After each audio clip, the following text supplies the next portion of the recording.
1 millionlik zakazimni o'zim bekor qildim va sababi pul emas edi. Bir qiz menga 3 xil do'ppi buyurtma qildilar va oldindan 50% to'lovini qildilar. Men bozorga borib, kerakli materiallarni sotib oldim. Lekin shundan keyin hammasi boshlandi-yu qizlar.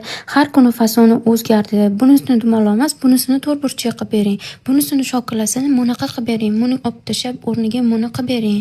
Bu toshi yoqmadi. Men bo'lsa har safar mayli dedim, chunki mijozimni rozi bo'lishini xohlardim. Lekin oxirida tushundim. Ba'zida mijozga yoqimli qilish uchun qancha harakat qilsangiz ham, u odam o'zi nima xohlayotganini bilmasa, sizni shuncha qilgan mehnatingiz bekor bo'lib qolar ekan. Men unga pulingizni qaytaraman dedim, chunki men uchun faqat pul emas, qilgan mehnatimning qadri ham muhim edi. Oxirida pulini to'liq qaytardim, lekin bu voqeadan bitta xulosa oldim. Buyurtma olishdan oldin faqat narxini emas, mijozni aniq istagini ham hisobga olish kerak ekan.